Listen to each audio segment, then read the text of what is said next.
आप सुन रहे हैं ये podcast inside device with Mukul Dhanalia. नमस्कार दोस्तों, मेरा नाम है मुकुल धनालिया और हम आ गए हैं एक और नया शानदार धमाकेदार पॉडकास्ट लेकर। उम्मीद करता हूं आप सब लोग राजी खुशी और फिट एंड फाइन होंगे। आगे बढ़ते हैं। हमारे अब तक के पॉडकास्ट में हमने दिमाग के तीनों हिस्सों को अलग अलग इंडिविजुअल लेवल पर समझने की कोशिश की, लेकिन आज के इस पॉडकास्ट में हम जानेंगे कि इन तीनों का एक दूसरे के साथ क्या संबंध है, क्या रिश्ता है। और जैसे कि हमने आपसे दूसरे या तीसरे पॉडकास्ट में कहा था, हम इन तीनों दिमाग के हिस्सों के संबंध के बारे में एक पॉडकास्ट अलग से लेकर आएंगे। यारो, कॉन्शियस, सबकॉन्शियस और अनकॉन्शियस,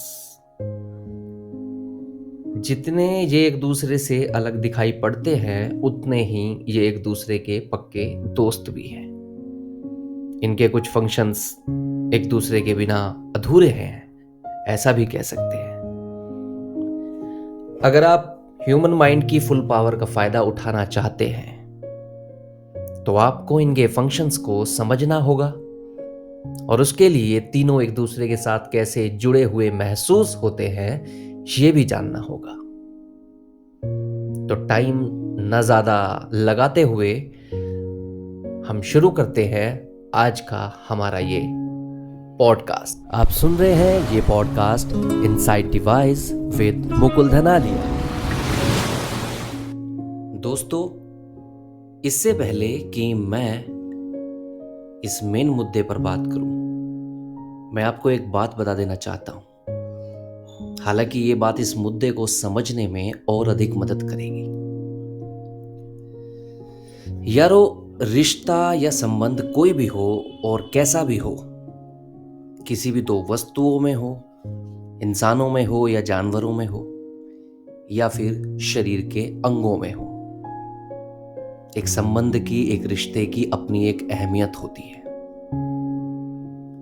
अब ध्यान से सुनना मेरी बात को। दिमाग की बहुत गहराई में जब एक थिन लेयर, एक पतली सी परत उन दो वस्तुओं को, इंसानों को या जानवरों को एक कर देती है, तब उन दोनों इंसानों में या वस्तुओं में एक संबंध कायम होता है, मतलब बनता है। इंसानी दिमाग के जो तीन हिस्से हैं वो इंडिविजुअल लेवल पर अलग अलग तरीके से फंक्शन करते हैं, लेकिन एक थिन लेयर, एक बारीक पतली सी परत इन तीनों के बीच एक संबंध स्थापित करती है, एक रिश्ता जोड़ती है। लेकिन वो पतली सी परत जितनी मजबूत होती है उतनी ही बड़ी नाजुक भी होती है। मजबूत इसलिए क्योंकि दो चीजों को एक करने का कारण बनती है, और नाजुक भी इसीलिए क्योंकि उन्हीं दो चीजों को अलग करने का कारण बनती है। यारो, बड़ा ही जटिल मामला है दिमाग का। कभी कभी सिंपल सी बात समझने के लिए थोड़ा जोर डालना पड़ता है दिमाग पर, और कभी कभी गहराई की बात बहुत ही सिंपल वे में समझ आ जाएगी। अब सोचो, जैसे दिमाग को समझने के लिए दिमाग का ही उपयोग करना पड़ता है। तो मसला थोड़ा पेचीदा जरूर है, लेकिन हो जाएगा। आगे बढ़ते हैं। एक बात बहुत कॉमन है जो ज्यादातर लोग जानते हैं कि इंसान के दिमाग में एक मिनट में 60,000 विचार आ सकते हैं, ऐसा साइंस कहता है। और जब एक विचार, एक सोच हमारे चेतन मन में विकसित होती है, या कॉन्शियस माइंड में जब एक थॉट जनरेट होती है, तब वो सोच सबकॉन्शियस माइंड का सहारा लेकर रिजल्ट तक पहुंचती है। ध्यान देना यारो इस बात पर। देखो, सबकॉन्शियस माइंड हमारे लिए डेटा स्टोरेज का काम करता है, क्योंकि हमारे पास हमारे जीवन का संपूर्ण डेटा सेव है हमारे सबकॉन्शियस में। तो इसका मतलब ये हुआ, अगर हमारे सबकॉन्शियस के सेव किए हुए डाटे का उपयोग कॉन्शियस माइंड नहीं कर पाएगा, तब इंसान किसी भी बात का डिसीजन नहीं ले पाएगा, वो जज नहीं कर पाएगा, किसी भी बात का फैसला नहीं कर पाएगा, मतलब किसी भी बात की तह तक, उसके रिजल्ट तक नहीं पहुंच पाएगा, उसकी लॉजिकल पावर खत्म हो जाएगी। ये डिफरेंस कॉन्शियस माइंड और सबकॉन्शियस माइंड के बीच बिल्कुल बेसिक लेवल पर है, लेकिन ये बेसिक लेवल का डिफरेंस ही सबसे बड़ा डिफरेंस है। यहां कॉन्शियस माइंड सबकॉन्शियस माइंड के बिना अधूरा है। तो ये इन दोनों के बीच एक रिश्ता है, जहां ये एक दूसरे को सपोर्ट करते हैं, एक दूसरे के फंक्शन को अच्छे से चलाने के लिए। जब एक थॉट, एक इमोशन कॉन्शियस से सबकॉन्शियस माइंड तक पहुंच जाता है, तब सबकॉन्शियस उस पर काम करना शुरू करता है। ये बात हम अब तक के पॉडकास्ट में जान चुके हैं, ठीक है। उस विचार को वास्तविकता में बदलना शुरू करता है वो तब, उस कमांड को, उस प्रार्थना को आपके अनुरूप बनाना शुरू कर देता है, आपके ही अकॉर्डिंग, जब वो विचार सबकॉन्शियस तक पहुंच जाता है। लेकिन यहां सबकॉन्शियस माइंड सब कुछ अपने बलबूते पर नहीं कर सकता।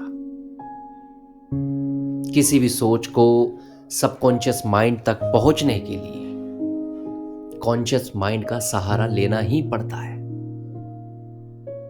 चीजों को वास्तविकता में बदलने का काम सबकॉन्शियस माइंड ही करता है, लेकिन ये एक्टिवेट कॉन्शियस के द्वारा ही होता है। कॉन्शियस के द्वारा ही विचार सबकॉन्शियस तक पहुंच पाता है, और जब तक कोई विचार सबकॉन्शियस माइंड तक पहुंच नहीं पाएगा, तब तक सबकॉन्शियस माइंड कुछ नहीं कर सकता। उसकी सारी पावर का कोई मतलब नहीं है, उसके सारे फंक्शन सब धरे के धरे रह जाएंगे, सब रखे हुए हैं। कोई चीज जब तक एक्टिवेट नहीं है, तब तक चाहे वो कितनी ही पावरफुल हो, उसका कोई मतलब नहीं है, हम उसका बेनिफिट नहीं ले सकते। सबकॉन्शियस के पास हजारों करोड़ों की संख्या में डेटा सेव पड़ा हुआ है, लेकिन वो डेटा कॉन्शियस की वजह से इकट्ठा हुआ है। कोई भी विचार डायरेक्ट सबकॉन्शियस माइंड के पास जा ही नहीं सकता। पहले विचार कॉन्शियस में ही पैदा होते हैं, और वो जो डेटा है वो विचारों का ही डेटा है। मतलब सबकॉन्शियस माइंड कॉन्शियस माइंड के बिना अधूरा है। इसके बीच का ये डिफरेंस जितना एक्सट्रीम लेवल का है, उतना बेसिक लेवल का भी है। ये इन दोनों के बीच जो पतली सी परत है, वो इन दोनों के बीच के संबंध की परत है, इनके रिश्ते की परत है। और जहां ये इस बात को डिफाइन करते हैं कि ये दोनों एक दूसरे के बिना अधूरे हैं। सबकॉन्शियस कॉन्शियस के बिना अधूरा है, और कॉन्शियस सबकॉन्शियस के बिना अधूरा है, क्योंकि दोनों के फंक्शन एक दूसरे पे डिपेंड करते हैं। दोस्तों, अब बात करते हैं सबकॉन्शियस माइंड और अनकॉन्शियस माइंड के बीच के रिश्ते की। दोनों का एक दूसरे के साथ क्या जुड़ाव है। यारो, ये बात हम जानते हैं कि अनकॉन्शियस माइंड सबकॉन्शियस माइंड की गहराई का ही हिस्सा है। हमने बताया है आपको अपने पहले पॉडकास्ट में। लेकिन ये हिस्सा अपने आप में बिल्कुल अलग दिखाई पड़ता है। अनकॉन्शियस माइंड बिल्कुल अलग दिखाई पड़ता है जब हम कॉन्शियस और सबकॉन्शियस के रिश्ते को डिफाइन करते हैं। कैसे? सुनो। क्योंकि अगर अनकॉन्शियस सबकॉन्शियस का हिस्सा है, तब यहां अनकॉन्शियस का कॉन्शियस के साथ भी संबंध होना चाहिए, क्योंकि सबकॉन्शियस का कॉन्शियस के साथ संबंध है। समझना आप बात की गहराई को।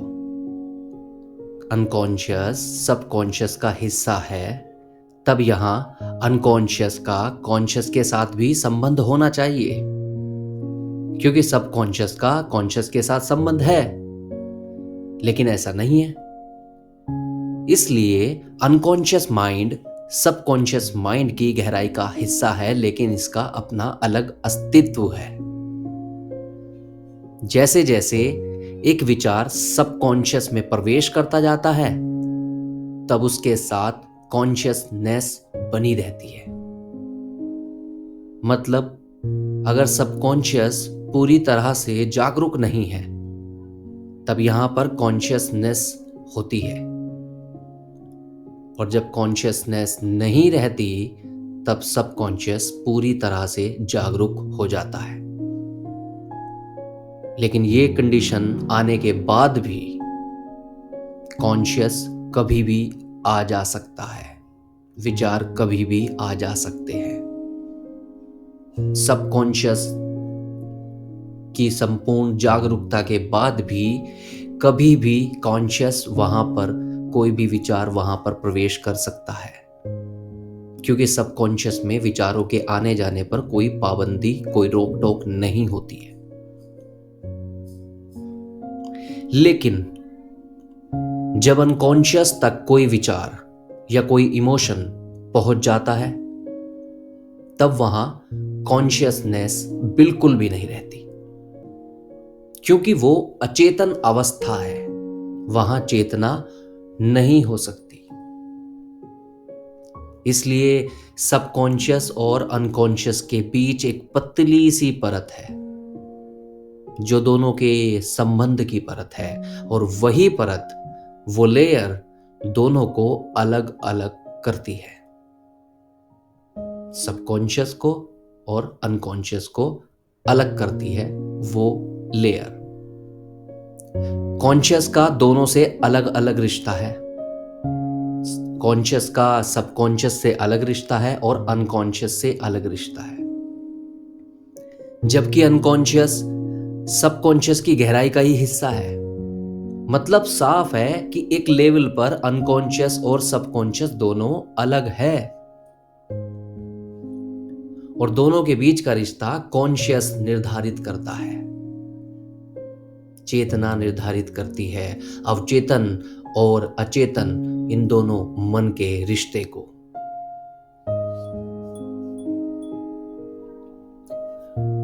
अगर और भी साधारण शब्दों में कहूं,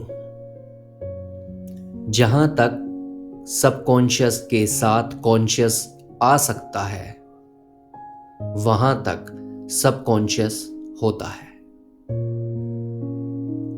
लेकिन जहां कॉन्शियस मूर्छित अवस्था में आ जाए, जहां कॉन्शियसनेस खत्म हो जाए, वहां से अनकॉन्शियस चालू होता है।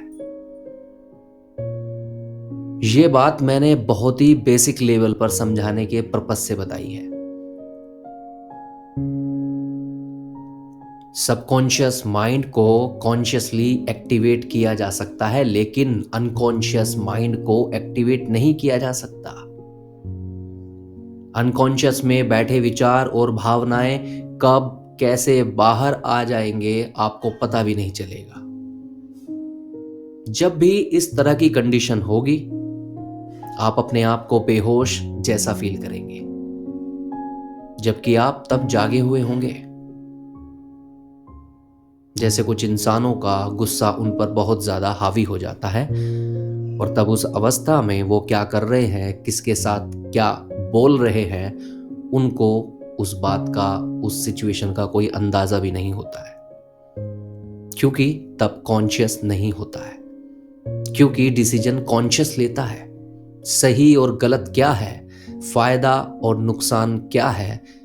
और ये सब इसलिए होता है क्योंकि वो गुस्सा इंसान के अनकॉन्शियस माइंड में बैठा है, बहुत गहराई में घर किए हुए है। वो जब भी आएगा आपको पता नहीं चलेगा, उस पर कोई कंट्रोल ना होगा। लेकिन हाँ, अगर आप सबकॉन्शियस की सभी स्टेजेस को समझ जाओ, उसके संपूर्ण फंक्शन को जान लो, तब शायद आप अनकॉन्शियस की गहराई में उतर सकते हो। लेकिन वहां कॉन्शियस के साथ नहीं जाया जा सकता, ये बात साफ है। यारो, अगर कोई बात एक बार में समझ ना पा रहे हो तो मैं जो आपको दिखाना चाह रहा हूं और आप लोग देख नहीं पा रहे हो, तो मैं आपसे गुजारिश करता हूं, आप बार बार रिपीट करके बात को समझने की कोशिश करना, उसके बाद ही आगे बढ़ना। अगर कोई भी कंफ्यूजन रहा तो आगे समझना और भी ज्यादा कठिन हो सकता है। कोई जल्दबाजी नहीं है, शांति से हर बात को क्लियर करके ही आगे बढ़ना है। ठीक, आगे बढ़ते हैं। अब बात करते हैं अनकॉन्शियस का कॉन्शियस के साथ क्या संबंध होता है, इन दोनों के बीच में क्या रिलेशन है, ऐसे कौन से फंक्शन है जो दोनों एक दूसरे को प्रभावित करते हैं या नहीं प्रभावित करते हैं। अगर मैं कहूं तो इन दोनों का एक दूसरे के साथ कोई संबंध नहीं है। एक्चुअली ये दोनों एक दूसरे के बिल्कुल विपरीत है। एक दूसरी दिशा में चलता है तो दूसरा दूसरी दिशा में चलता है। एक सोया हुआ है तो दूसरा जागा हुआ है। लेकिन ऐसा जरूर कह सकते हैं कि एक शुरुआत है और एक अंत, इसलिए दोनों की दिशा अलग है। और शायद इसीलिए ये एक दूसरे के बहुत करीब महसूस किए जा सकते हैं, क्योंकि जहां अंत है वहां शुरुआत है, और जहां शुरुआत हो गई वहां अंत आना तय है। तो इन दोनों के बारे में सिर्फ इतना कहा जा सकता है। तो यारो, दिमाग के ये कुछ आपसी संबंध, रिश्तों के बारे में हमने आपसे आज चर्चा की है। मेरे अनुसार ये जानना आपके लिए बेहद जरूरी था। एक बार फिर से मैं कहना चाहूंगा कि अगर किसी भी बात को लेकर कोई कंफ्यूजन है तो आप दोबारा इस पॉडकास्ट को सुनिए और अपना कंफ्यूजन क्लियर कर लीजिए। कुछ बातें एक बार सुन लेने से समझ में नहीं आती है, और इसका मतलब ये भी नहीं है कि आप दिमागी तौर पर कमजोर हैं। सभी लोगों में जितनी क्षमता है उससे कम क्षमता आपके अंदर है। नहीं, ऐसा नहीं है। कुछ चीजें ऐसी होती है जो जल्दी पकड़ में आ जाती है, और कुछ चीजें ऐसी होती है जिनको थोड़ा ध्यान से सुनना पड़ता है, क्योंकि चीजें अभी काफी दूर है हमसे। तो उनको रिसीव करने के लिए हमें थोड़ा संयम रखना पड़ेगा, थोड़ी समझदारी अपनानी पड़ेगी और शांति से सुनना पड़ेगा। हमारा दिमाग हर प्रकार की रिसीविंग के लिए रेडी नहीं होता है, तब उसे रेडी करना पड़ता है। तो यारो, पॉडकास्ट को लाइक करो, शेयर करो और चैनल को फॉलो करो, क्योंकि आप हमारा प्रेरणा स्रोत हो, पावर सोर्स। तो आज के लिए इतना ही। अपना प्यार दर्शाने के लिए हमें कमेंट में जरूर कमेंट करें, और अगर आप चैनल को सब्सक्राइब करते हैं तो हमें एक प्रेरणा मिलती है इस पॉडकास्ट को और भी शानदार ढंग से पेश करने की। बात को विराम देते हैं, मिलते हैं अगले एक और बेहतरीन पॉडकास्ट में। बहुत बहुत शुक्रिया, तब तक के लिए सुनते रहिए। आप सुन रहे हैं ये podcast inside device with Mukul धनालिया।